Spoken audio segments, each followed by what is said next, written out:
Bonjour à tous, bienvenue sur la chaîne Esquisse Miniature où dans cette vidéo on va voir comment on peut imprimer 60 figurines, et même bien plus, sur une Elego Mars 2 Pro ou plateau équivalent.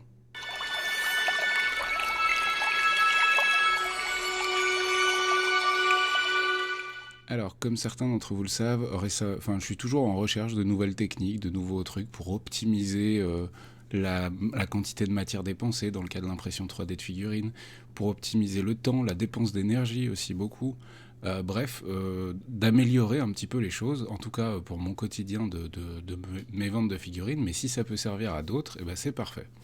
Avant d'aller plus loin, je tiens à préciser que cette technique aurait tendance à plutôt être réservée aux utilisateurs confirmés d'imprimantes 3D. Certains d'entre vous qui n'ont pas forcément beaucoup d'expérience, et c'est normal, on débute tous à un moment dans l'impression 3D, vont peut-être se dire oh là là c'est formidable, allez je le fais demain, alors qu'il a son imprimante que depuis 2 semaines ou ce genre de choses. C'est génial d'être super motivé, mais attention au départ de ne pas trop essuyer d'échecs parce que vous allez vous décourager et puis ça va vous casser les pieds, etc. Donc j'aurais tendance à dire, voilà, mettre des grands guillemets, attention, cette technique est vraiment plutôt orientée pour les imprimeurs pros, j'allais dire, professionnels, qui veulent débiter beaucoup de figurines parce qu'ils en ont beaucoup à imprimer, et c'est des problématiques que je rencontre actuellement, et puis qu'on me demande aussi des solutions sur ce plan-là. C'est voilà, c'est vraiment destiné plutôt aux professionnels qui veulent sortir beaucoup de figurines d'un coup, même avec des petites imprimantes. Puisque là, l'exemple que je vais prendre aujourd'hui, c'est avec la Elego Mars 2 Pro. Alors, j'ai pris l'exemple de cette machine-là parce que j'en ai plusieurs des comme ça, mais il y en a d'autres qui sont très très bien et qui ont la même taille de plateau. Prenons un autre exemple que j'ai aussi, c'est la Photon Mono par exemple, qui est aussi très très bien. Les Kiddy Shadow, la version 2, enfin bref, il y a plein d'imprimantes qui ont cette taille de plateau qui est en gros de 12 cm par 9 cm de côté. Je crois que c'est ça, ou 15 par 9, ou 15 par 12, je sais plus, enfin bref, vous voyez la taille de plateau dont je parle.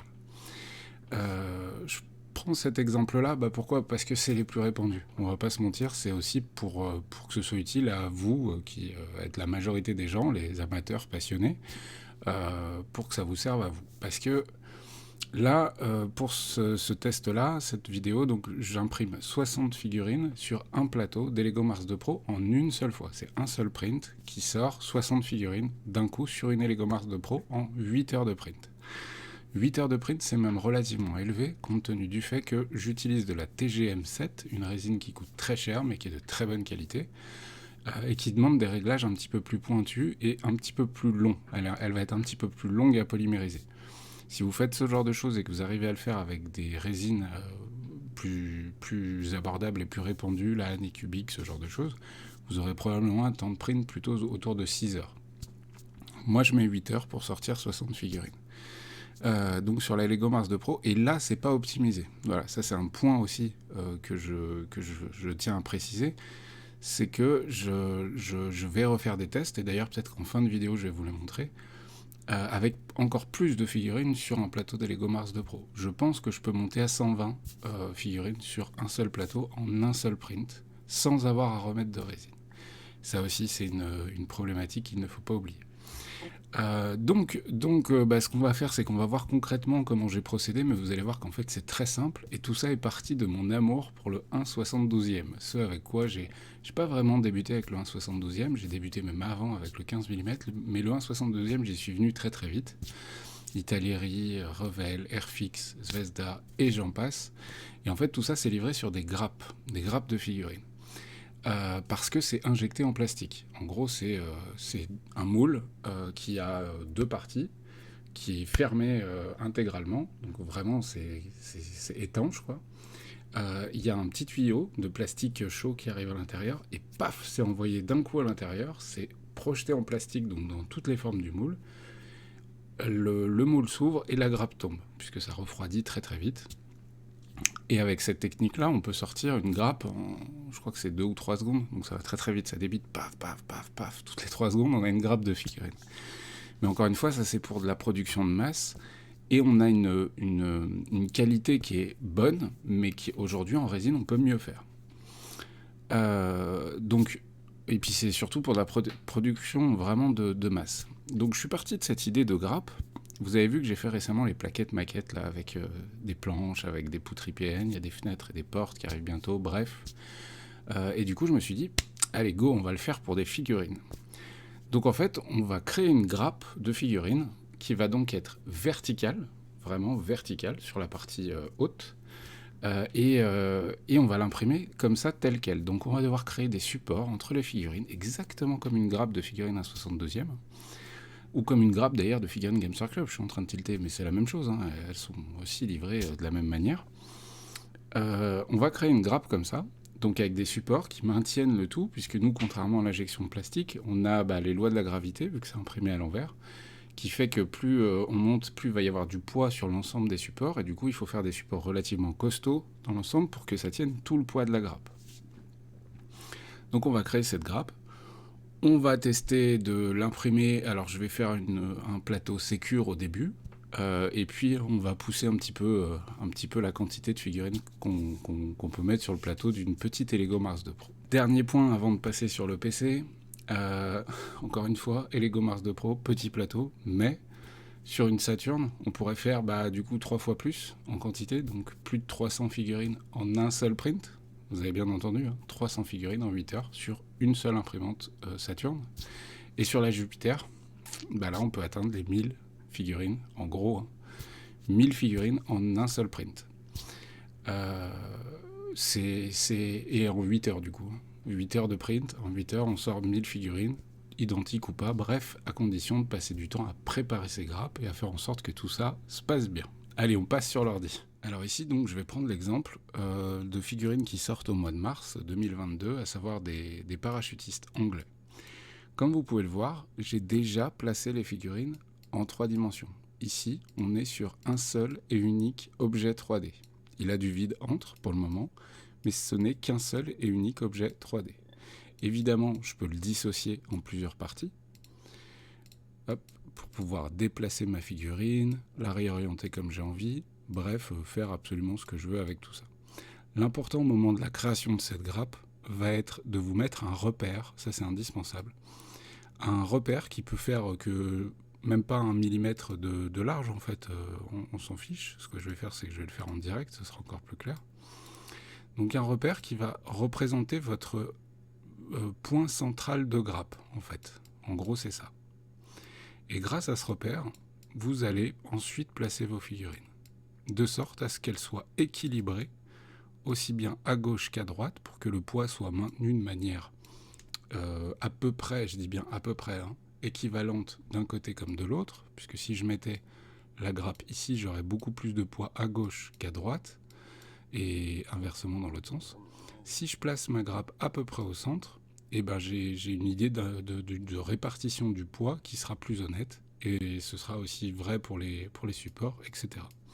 Donc en fait, je vais placer mes figurines, et ensuite on va essayer de déjà les orienter. En fait, non, on va pas essayer, il faut déjà les orienter intelligemment pour avoir suffisamment de place sur la grappe pour optimiser la place, en fait, optimiser la surface, et de sorte aussi à ce que la face arrière sur laquelle il y aura le plus de support soit du coup vers le bas, et ensuite tout ce qui est arme, partie proéminente, partie qui sort de la figurine, donc typiquement c'est souvent les fusils, pointe plutôt vers le haut.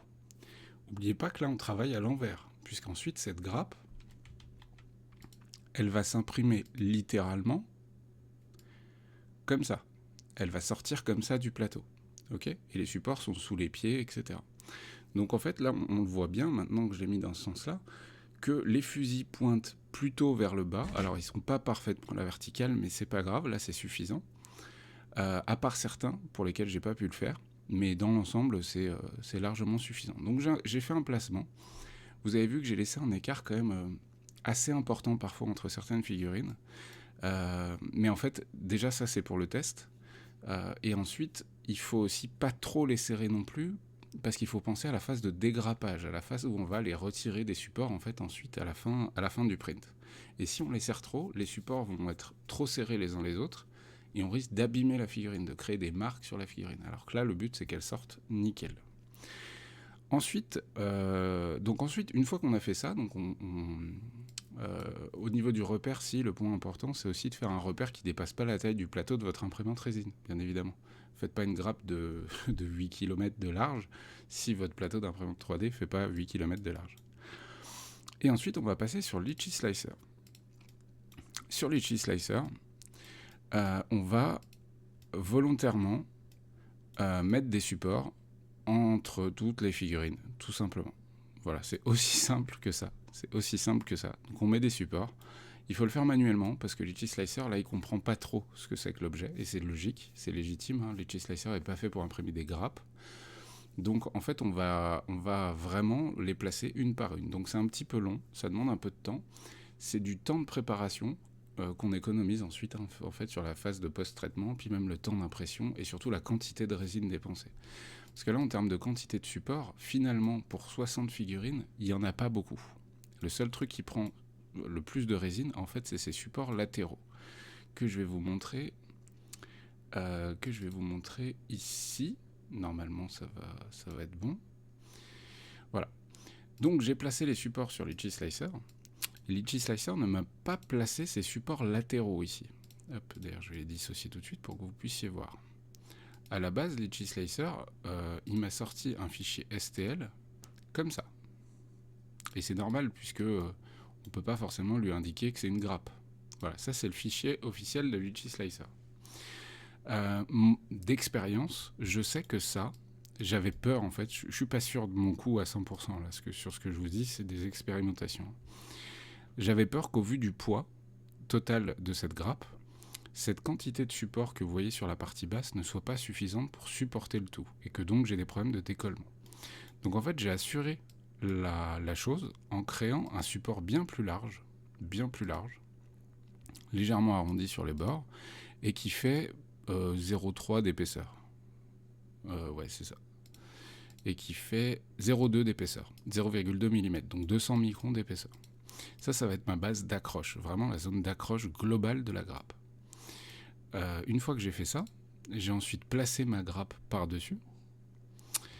Et il y a plein de facteurs à prendre en compte, mais déjà, il y a le problème du mouvement potentiellement latéral au moment de l'impression et du mouvement sur les côtés. Moi, j'avais peur d'un décalage à droite et à gauche. Du coup, j'ai rajouté des supports, et là, je l'ai fait sur 3D Builder en quelques secondes. Hein. C'est rien de plus que des tuyaux sur lesquels j'ai quand même mis des raccords en cône en bas, donc c'est des cônes, rien de plus. Et j'ai rajouté des mini-supports durs. Eux, ceux-là, ils sont pas faits pour se détacher facilement. Ils sont faits pour être coupés avec une pince. Je voulais vraiment être sûr que mon poids soit réparti de manière à peu près égale et correcte sur l'ensemble de la grappe. Une fois que tout ça est fait, en fait, je vais sélectionner l'intégralité de tout ça. Je vais grouper l'objet. Ça me crée un nouveau fichier STL que je vais enregistrer sur mon disque dur. Je repasse sur le Litchi Slicer.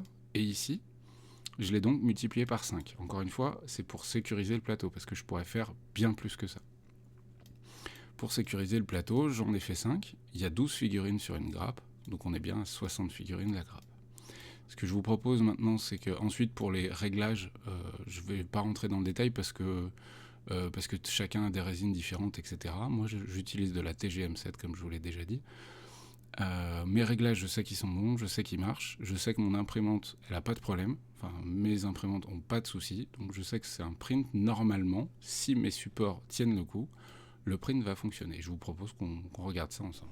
Alors nous voilà devant la Elego Mars 2 Pro, donc comme vous pouvez le constater, hop, sur le menu, si le focus veut bien se faire, on a 8 heures de print, 8h04 précisément, 1820 couches en 50 microns, ça vient de se terminer, donc j'appuie sur confirme, j'éteins la bête, et puis on va vérifier tout ça, mais ça a l'air pas mal.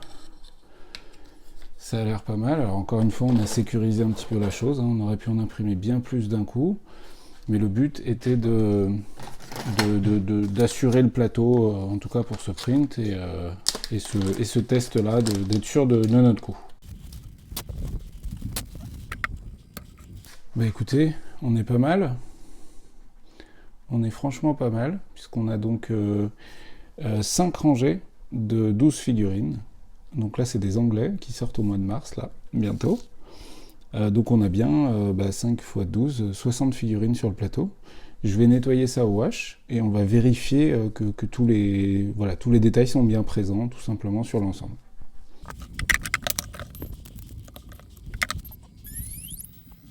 Nous voilà environ 4 minutes plus tard, donc en mode wash sur le Elego Mercury Plus. Donc je sors mon plateau.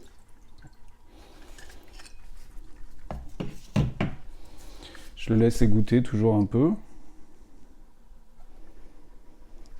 Hop, et on va se tourner. Voilà, histoire que vous ayez un visuel quand même, c'est tout l'intérêt de la chose. Donc écoutez, franchement, on est vraiment pas mal. J'ai vraiment l'impression qu'il n'y a eu aucun souci de print nulle part. Ouais, non, c'est vraiment parfait. On a un plateau d'accroche qui est quand même relativement grand, pour s'assurer vraiment d'un bon maintien du poids de l'ensemble, parce que tout ça est finalement très lourd. On voit la souplesse de la TGM7. On sent que certaines figurines sont déjà prêtes à se dégrapper. Et puis on va essayer de retirer au moins une rangée. Enfin une grappe en fait, puisque là je les ai collées les unes aux autres. Donc fatalement, on dirait que c'est la même grappe. Mais en fait, c'est bien 5 fois la même grappe de figurines. Donc il y a 12 modèles de figurines différentes, mais sur 5 grappes.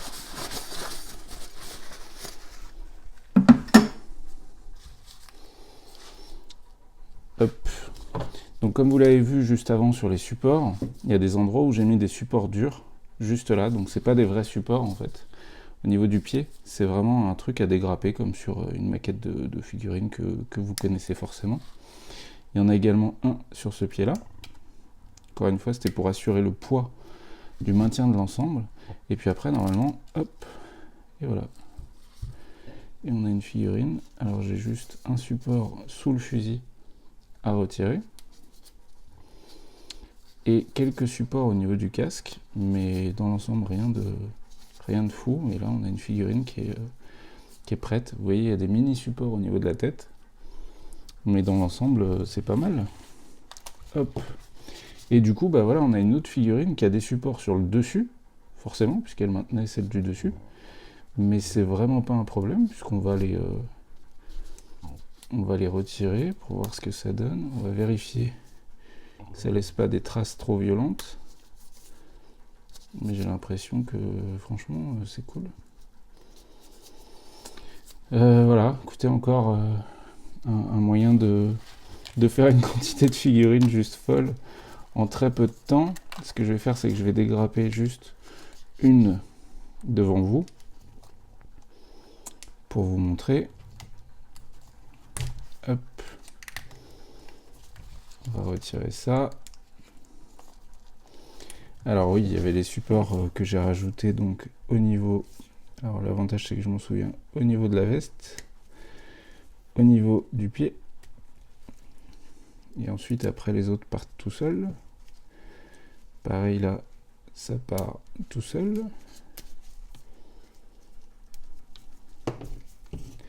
On est bien. Pareil pour le bas, ça se retire sans aucun problème. Celui-là on avait un au niveau de la veste aussi. Et là du coup j'ai dégrappé l'équivalent, alors non, il manque le boss qui se détache, voilà. Donc là j'ai dégrappé l'équivalent d'une grappe, donc il m'en reste 4 à faire. Et comme vous pouvez le voir, on va essayer de se rapprocher encore un peu. Hop, alors vous avez peut-être un peu d'ombre, voilà, là ça va être mieux. Et du coup là on a bel et bien les 12 soldats. Donc je vérifie juste certains endroits, des mini-supports qui sont encore présents, mais rien de fou, rien qui ne se retire pas avec des doigts pas agiles en plus, parce qu'avec ces gants à la con, c'est franchement pas ce qu'il y a de plus pratique. Mais c'est carrément acceptable. Celui-là, je suis fan. Il court avec ses 2 flingues. Il court avec ses 2 Webley, son akimbo de Webley. Et voilà, donc vous voyez que dans l'ensemble ça marche, donc c'est plutôt cool. 60 figurines, 8 heures de print, $3, non, $4 de résine TGM7. Donc en termes de résine anicubique, on sera plutôt à $1, en gros, 1 euro, en termes de quantité de résine dépensée pour 60 figurines. Vous avez vu, hein, ça pique. Hein. 60 figurines, allez, 1,50 € de résine. À condition, encore une fois, hein, attention, hein, les débutants, attention, soyez sûr de votre coup, parce que sinon ça va être nettoyage de bac. Vous connaissez, toi-même tu sais, vous connaissez la routine, c'est super chiant. Donc assurez-vous déjà de réussir tous vos prints sur une longue série, et quand vous serez sûr de votre coup, lancez-vous dans ce genre de choses. Ce que je vous propose, c'est qu'on fasse brièvement le test. Ah oui, entre-temps, il faut savoir hein, que j'ai testé. Excusez-moi, je parle de plein de trucs en même temps. J'ai testé donc sur une autre Elego Mars 2, donc la même. Hein. C'est la Mars 2, par contre, c'est pas la Mars 2 Pro, mais bon, il n'y a que dalle qui change en dehors du filtre. J'ai testé un print avec 150 figurines. Pas de souci, j'ai mes 150 figurines qui sortent. Par contre, j'ai 16 heures de print, puisque je monte en hauteur, en fait, je monte plus haut, et puis j'ai réparti un peu mieux les figurines sur l'ensemble du plateau. Mais je monte au maximum de la hauteur possible, en fait, de la Mars 2 Pro, et du coup, je sors 150 figurines 28 mm, donc échelle Bolt Action, etc., en 16 heures de print. Il faut pas qu'il y ait de coupure de courant, ça c'est important. Dans le cas d'un plateau vraiment full à 150 figurines, il faut remettre de la résine. Il faut remettre de la résine une fois. Donc ça, c'est aussi à prendre en compte, tous ces trucs-là, si vous êtes un printer pro, dans votre agenda, en fait. Les moments où il va y avoir besoin d'une intervention humaine, c'est extrêmement important. Non, c'est pas un print de 16 heures typiquement à 16 heures, parce qu'en pleine nuit, il faudrait rajouter de la résine, vous ne serez pas là. Donc tout ça, c'est des choses à prendre en compte, c'est indispensable.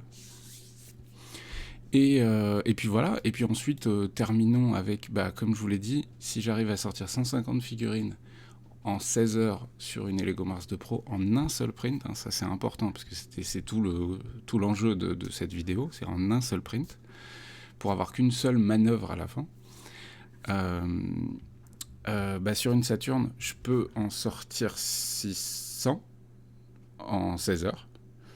Et du coup, sur une Jupiter, je peux en sortir 2000, enfin 1800. Donc, vous voyez le délire.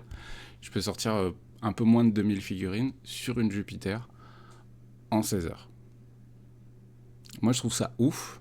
Et je trouve du coup que c'était important de vous partager cette technique, parce que, je sais pas, ça peut peut-être servir à certains d'entre vous. Alors attention, mon but n'est pas du tout de vous pousser à imprimer comme des dingues et à pas peindre, les gars.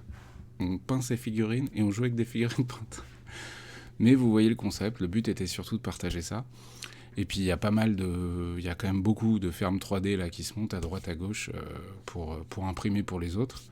Et puis encore une fois, là on l'utilise dans le cas de figurines, mais ça peut servir pour un millier d'autres trucs. Si votre truc c'est de vendre des porte-clés que vous imprimez en 3D, je prends cet exemple-là qui est débile, mais partez du principe qu'en faisant beaucoup de travail de préparation sur des fichiers 3D propres, en créant des supports pour des grappes pour pouvoir monter en hauteur, vous pouvez augmenter votre capacité de production, diminuer votre intervention humaine sur les changements de plateau, etc. Et diminuer aussi la quantité de résine dépensée, puisque moins de support, si vous vous démerdez bien. Voilà, j'espère que cette vidéo vous a plu. N'oubliez pas que vous pouvez soutenir mon travail, je le dis pas souvent, mais voilà, une fois de temps en temps, ça coûte pas bien cher. Hein. Patreon, Tipeee, Tribes sur MindMiniFactory ou Patreon et Tipeee, à partir de 1 €, hein, même rien que ça, c'est déjà cool. Et à partir de 8 €, vous avez le pack 3D mensuel. Donc au mois de mars, il y aura les Anglais, entre autres, hein, dans le pack.